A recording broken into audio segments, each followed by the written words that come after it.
Hello friends, today I'm here to blow your minds. So, without wasting any more time, let's dive straight into this incredible story from Spain. At the beginning of the story, we're told that in 1944, after Spain's civil war, rebels were still fighting from the mountains against the newly formed fascist government. To crush these rebels, the military had set up checkpoints in various locations. On the other hand, we're shown an underground kingdom where a princess longed to visit the human world. One day she left the underworld and suddenly appeared above ground, but the moment she saw sunlight, all her memories were erased. In that memoryless state, her body became sick, and eventually she died. Her father, the king of the underworld, was devastated by her death. Yet, he patiently waited, believing that one day his daughter would be reborn in the human world, because only through reincarnation could she return to the underworld. Back on Earth, in Spain, a little girl named Ophelia was traveling with her pregnant mother, Carmen. While on the road, Carmen felt unwell, so they stopped the car to rest for a while. During the break, Ophelia wandered off to the side of the road and found a strangely shaped stone. As she walked a little further, she noticed a carved stone statue, but the statue was missing one of its eyes. Without a second thought, she placed the stone into the statue's eye socket. Suddenly, a large insect crawled out from within the statue. Carmen then called out to Ophelia. As they were getting back in the car, Carmen told Ophelia to show proper respect to the captain, since the man at the camp was going to be her new stepfather. Anyway, when they finally arrived at the military camp, Carmen's new husband, Captain Vidal, came out to receive them. Ophelia politely extended her hand to shake his, but Vidal roughly grabbed her hand and scolded her for offering the wrong hand. He then told the housekeeper, Mercedes, to take their luggage inside. As they entered, Ophelia noticed that same strange insect flying off into a nearby stone labyrinth. Out of curiosity, she began to follow it, but Mercedes stopped her and brought her back to the camp. That evening, her new stepfather, Vidal, was planning his next operation to crush the rebels. Meanwhile, Mercedes was serving dinner when she noticed a new outpost marked on Vidal's map. Elsewhere, the doctor gave Carmen some medicine to help her sleep. After the doctor left, Mercedes quietly told him that one of the patient's wounds was getting worse. The doctor, Ferrero, secretly handed her a small package before heading off to meet with Captain Vidal. After the doctor left, Mercedes realized that Ophelia had seen the whole thing. Later, Ophelia slowly closed the door and lay down next to her mother. But because of the creaking noises inside the room and her troubled thoughts about her mother marrying Vidal, she couldn't fall asleep. To calm herself down, Ophelia began telling a story to her unborn baby brother. It went like this. In a different world, on the top of a black mountain, there was a rose in bloom. Anyone who plucked that rose would gain immortality, but the thorns of the rose were extremely poisonous, so no one ever dared to go near it. In the end, the rose withered away without ever sharing its magical gift with anyone.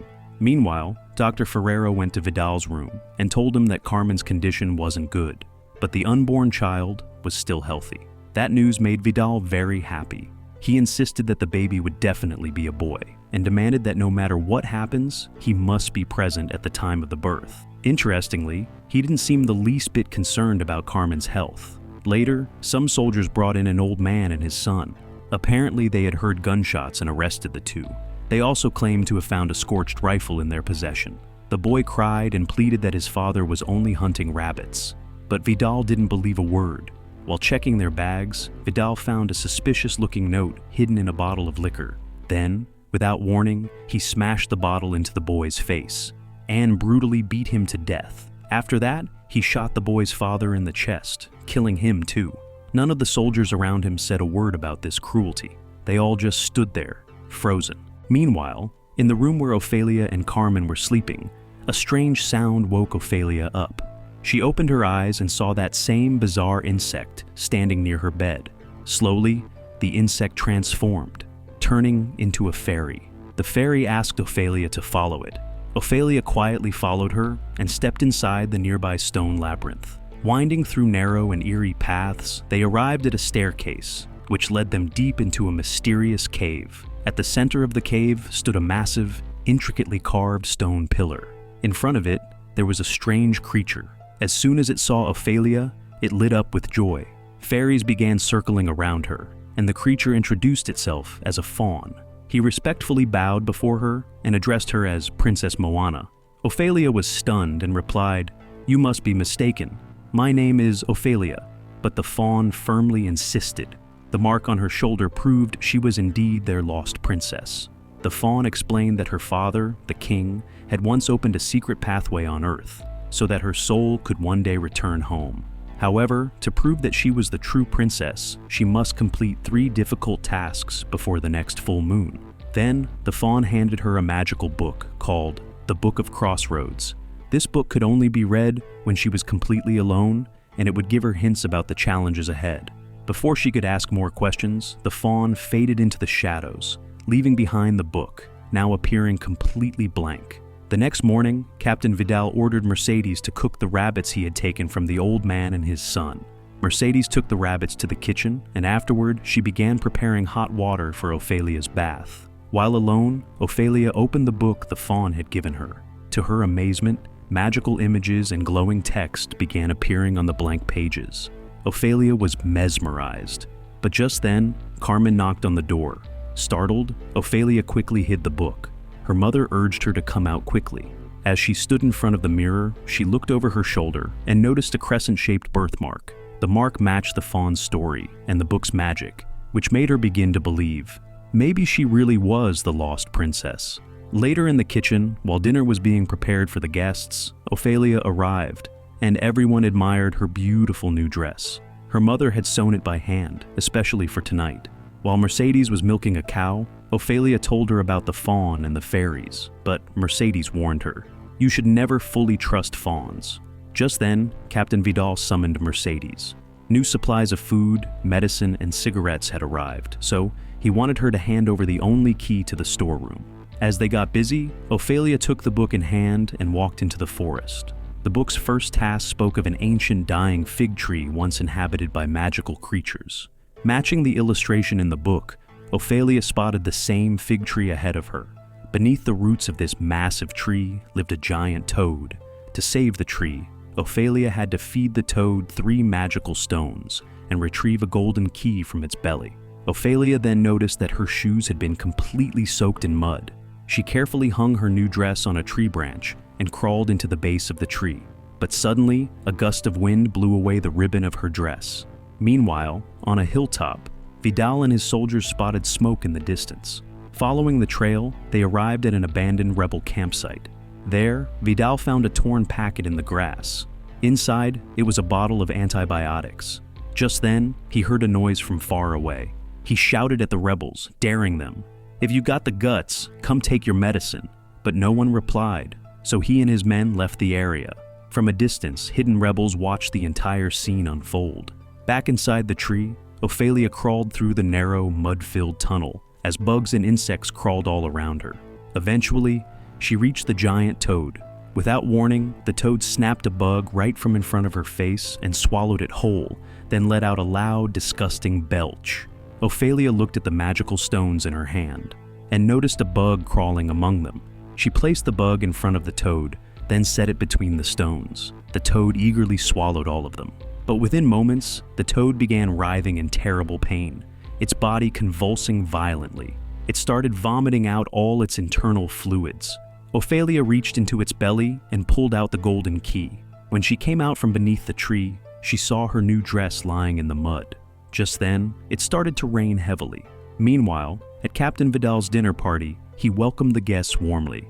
During the meal, some of the guests complained that families were receiving far too little in rations. But Vidal dismissed their concerns, saying firmly that his only priority was making sure no one shared rations with the rebels. He then showed everyone the bottle of antibiotics he had found at the abandoned site, announcing that one of the rebels must be injured. Dr. Ferrero and Mercedes exchanged nervous glances. Moments later, Mercedes stepped out of the kitchen and told the other workers that she was going to fetch more firewood, but instead, she secretly sent a coded signal into the forest. As she turned around, she was shocked to see Ophelia standing there, completely covered in mud. Back at the dinner table, Carmen told the guests that after her first husband died, she had taken over the family business. They used to make clothing. In fact, she had sewn Captain Vidal's uniform herself. Some of the women were intrigued and asked her to share more, but Vidal, clearly irritated, cut her off and said, "I'm terribly sorry if our mundane life stories are boring you." At that moment, Mercedes came in and informed the captain that Ophelia had returned. Carmen immediately left the dinner table and rushed to her daughter. Seeing her filthy and soaked in mud, Carmen burst out in anger. She asked, "What have you done to your new dress? Do you not care about this house? About our dignity? I and the captain are deeply disappointed in you." Ophelia broke into tears, but her mother gave her no comfort. She simply walked away. That night, Ophelia once again returned to the stone labyrinth. The fawn appeared, pleased to see her, and handed her a small piece of magical chalk. He told her that if she could complete the remaining tasks, she could return to the real world. Just then, Ophelia remembered Mercedes's ominous warning, and she began to doubt whether the fawn could truly be trusted. The next morning, she went to the bathroom and opened the book again. But this time, there were no new tasks. Instead, she saw the pages suddenly turn deep red, as if warning her of impending danger. Frightened, Ophelia quickly rushed out of the bathroom, only to find her mother covered in blood. Later that afternoon, Dr. Ferrero told Captain Vidal that Carmen's condition had worsened. He advised complete bed rest for her until the baby was born. Following the doctor's recommendation, Ophelia was moved to a different room in the attic so that her mother could rest in peace. Feeling sad and isolated, Ophelia sat quietly in the corner. Mercedes came in to comfort her. Ophelia, still shaken, said, "I'll never be a mother, because now I understand how painful it really is for them." After a pause, she whispered to Mercedes that she knew the truth. Mercedes was helping the rebels, but Ophelia quickly added, "I didn't tell anyone, and I won't." Mercedes gave her a soft smile and nodded gently. That same night, Mercedes went into the kitchen, retrieved a hidden letter and a can, and met with Dr. Ferrero. Together, they made their way to the rebels' secret hideout in the mountains, where Mercedes' brother Pedro was leading the rebel group. At dawn, the fawn appeared in Ophelia's new attic room. He asked her, "Why haven't you started the next task yet?" Ophelia explained, "My mother is very sick." Hearing this, the fawn handed her a magical root. He instructed her, "Place this root under your mother's bed, inside a bowl of milk. Every day, add 2 drops of your own blood to it. You'll see, your mother will begin to heal." The fawn also left her with a few fairies to help guide her through the next task. He warned her sternly, "You will soon face a terrifying creature. It will tempt you with a royal feast, but remember, you must not eat anything, not even touch a drop of water." Meanwhile, the rebels escorted Mercedes and Dr. Ferrero to the secret mountain base. Mercedes gave them food and other supplies to support their survival. Dr. Ferrero checked on one of the wounded rebels and realized his condition had become critical. With no other option, he decided he would have to amputate the infected leg. Back at home, Ophelia opened the book and began reading the instructions for her next task. Using the magical chalk given by the fawn, she drew a door on the wall. Miraculously, the wall opened up. Ophelia slowly stepped inside. Once in, she lowered a chair to help her climb down safely. She then flipped over a large hourglass. If she failed to return before the sand ran out, she would be trapped in that world forever. The fawn had warned her strictly. She must not eat or drink anything there. Ophelia entered a strange hallway. Ahead of her stood a long table piled high with delicious-looking food, but at the end of the table, a pale, monstrous creature sat motionless. Its eyeballs rested on a plate in front of it. As Ophelia looked around the walls, she saw terrifying paintings showing how the creature had once lured children with tempting food, then devoured them. Nearby, piles of tiny shoes confirmed the horrifying truth. The fairies guided Ophelia to a small locked door. She took out the golden key retrieved from the toad's belly and unlocked the door, pulling out a sharp ceremonial dagger. On her way back, she passed the table of food again. Her eyes were drawn to a plate of plump, glistening grapes. The fairies quickly warned her, pleading, "Don't eat anything, please!" But Ophelia ignored them. She brushed them aside and popped a grape into her mouth. Instantly, the monster at the end of the table came to life. It picked up the 2 eyeballs and pushed them into the holes in its hands. Then it scanned the room. Ophelia continued chewing, unaware. The fairies frantically tried to stop the monster, but it grabbed 2 of them and devoured them alive. Only then did Ophelia realize she was next. Panicked, she bolted for the exit, but the magical door had already closed. Desperate, she tried to draw another door with a chalk, but the chalk snapped in her trembling hands. She frantically scribbled a new door onto the ceiling. The monster reached out its long, bony hand toward her. But just in time, Ophelia escaped through the ceiling door and returned safely to her bedroom. For now, she had survived. Meanwhile, the rebels descended from the mountains. Pedro informed Dr. Ferrero that more fighters were joining them. They were preparing to battle Vidal's forces. But the doctor wasn't convinced. He asked, "Even if we defeat Vidal, what then? The government will just send more troops. What will we have gained?" He told Pedro that Mercedes needed to be escorted safely across the border. But Pedro was determined. He refused to run. He would fight.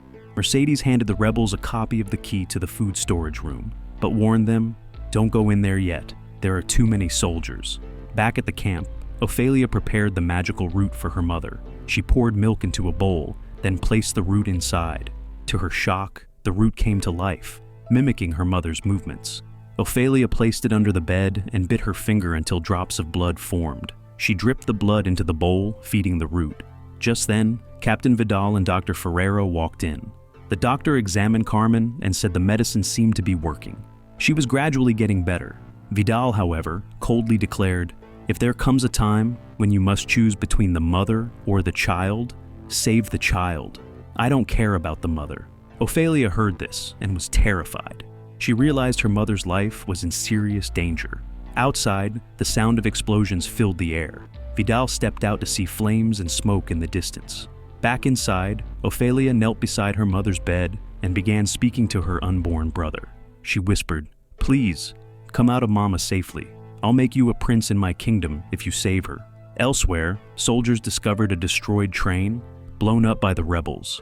This sparked a violent battle between rebel fighters and government troops. The rebels broke into the camp and began raiding the supply warehouse. But by the end of the battle, the rebels were defeated. One surviving rebel was captured and brought into the storage room for interrogation. Hearing this, Mercedes was overwhelmed with anxiety. She feared that the captured rebel might be her brother, Pedro. To find out, she quietly made her way to the storeroom. There, she saw a man named Captive, but it wasn't her brother. Relieved, she left and took a tray of milk and bread to Carmen's room, where Dr. Ferrero was tending to her. But Carmen no longer wanted any treatment. She said she felt much better. Back in the storeroom, Captain Vidal was interrogating Captive, trying various methods to make him talk. But the terrified man couldn't even form words properly. So, Vidal made him a cruel offer. "If you can clearly count 1, 2, 3, I'll set you free." But Captive was so scared, he couldn't even count to 3. Enraged, Vidal began smashing his face with a hammer. That evening, the fawn visited Ophelia in her room once again. Ophelia thanked him for helping cure her mother. The one remaining fairy told the fawn how Ophelia had completed the task. But upon hearing this, the fawn scolded her, saying she had failed because she had eaten food in the Forbidden Realm. Now, he said, her future was doomed to suffering. With that, the fawn vanished, declaring that he would no longer help her. The next morning, Dr. Ferrero was summoned to treat the injured rebel in the storeroom. He examined the man's broken arm and other wounds. While doing so, Vidal noticed a bottle of antibiotics in the doctor's bag, the same kind he had found earlier at the rebel hideout. After Vidal left, Captive warned the doctor that he had accidentally told Vidal too much. He begged the doctor, "Please, kill me. End this pain. I don't want to give up anything else to him." Meanwhile, in his office, Vidal compared the rebel medicine with the doctor's supplies, and when he saw they matched, he decided to arrest Dr. Ferrero. But just before taking action, he heard a sound from Carmen's room. Rushing in, he found Ophelia under her mother's bed. He dragged her out and saw the root and the bowl. Vidal scolded his daughter furiously. He accused Carmen of encouraging Ophelia to believe in such nonsense. After he left, Carmen told Ophelia that she needed to listen to Vidal. But Ophelia tearfully cried, "I don't want him here. I don't want Vidal in this camp." Carmen, heartbroken, threw the magical root into the fireplace. As the root burned, it screamed, like a human in agony.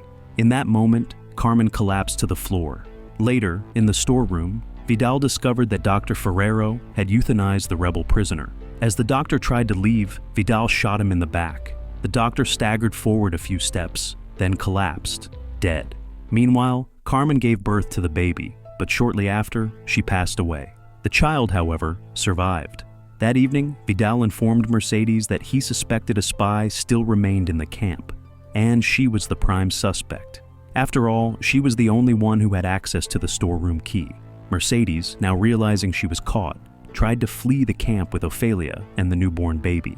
But Vidal and his soldiers intercepted them. Vidal dragged Ophelia back to his room and began beating her, furious that she hadn't told him about Mercedes' betrayal. He locked the crying girl inside. Then he took Mercedes to the storeroom for interrogation. He pulled out her bag and revealed the hidden letters. He ordered his men to round up everyone who had written them.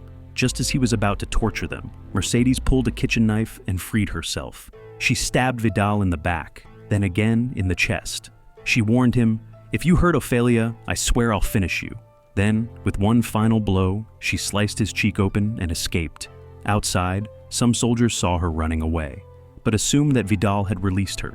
Just then, a wounded and bloodied Vidal stumbled out and ordered his men to chase her. Mercedes ran into the forest. The soldiers pursued her on horseback. Trapped, she held the knife to her own throat, ready to take her own life. But at that very moment, Pedro and a group of rebel soldiers appeared and rescued her. The fawn returned once again to see Ophelia. The moment she saw him, she ran into his arms and buried her face in his chest. The fawn told Ophelia to bring her baby brother to the labyrinth. He gave her another piece of chalk and explained how she could escape. Meanwhile, Captain Vidal was stitching up his wounds. Ophelia quietly sneaked into the room and hid behind a table, leaving the chalk there. Vidal noticed the chalk, picked it up, and crushed it with his hand. Just then, a soldier entered to report that their lieutenant had returned, wounded. As Vidal stepped out, Ophelia mixed something into his bottle of liquor. At dinner, Vidal learned that all the soldiers who had chased Mercedes were dead. The rebels had killed at least 50 men, and now Vidal had fewer than 20 soldiers left. Meanwhile, Ophelia prepared everything she needed to escape with her baby brother. When Vidal returned to the room, she hid once again. He poured himself a drink, unaware it was laced with a sleeping drug. Ophelia stood at the doorway with the baby in her arms. Vidal ordered her to hand over the child, but Ophelia refused. Soon, the drug took effect. Vidal could barely walk. Ophelia took this chance and fled into the night. By then, the rebels had already begun overtaking the camp. Vidal ignored everything else and chased after his newborn son. Ophelia reached the labyrinth with her baby brother. Vidal followed her, desperately climbing over the stones to reach her. But just before he could enter, the stone gate sealed shut. Ophelia had made it to the center. The fawn appeared, overjoyed with her success.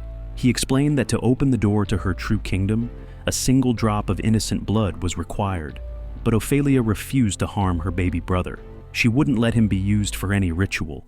Angrily, the fawn demanded, "Don't you want to leave this world?" Just then, Ophelia turned and saw Vidal approaching. But Vidal couldn't see the fawn. He snatched the baby from her arms, and without hesitation, shot her in the stomach. Vidal exited the labyrinth, holding the child in his arms. But outside, he was immediately surrounded by the rebels. Knowing his time had come, Vidal handed the baby to Mercedes. He looked at her and said, "When my son grows up, tell him what time I died, how I died, and why." But Mercedes coldly replied, "He won't even know your name." Just then, Pedro, her brother, shot Vidal and ended his life. Meanwhile, deep inside the labyrinth, Mercedes found Ophelia's lifeless body. Her innocent blood trickled down to the heart of the stone altar. And with that, the magical door opened. Ophelia awoke in a grand golden palace. The king and queen sat on their thrones, gazing at her with pride. The king praised her sacrifice for choosing to save her brother's life and completing the final task with her own blood. The fawn appeared once again and bowed before her with deep respect. The queen invited Ophelia to sit beside them on the throne. Everyone in the court clapped and cheered in joy at the princess's return. Ophelia, now revealed as Princess Moana, reigned for centuries in the underground kingdom with wisdom and grace. Yet still, she never forgot the short life she lived in the human world. And with that, the movie ends. So, how did you like the story? Let me know in the comments below. That's it for today. Until next time, goodbye.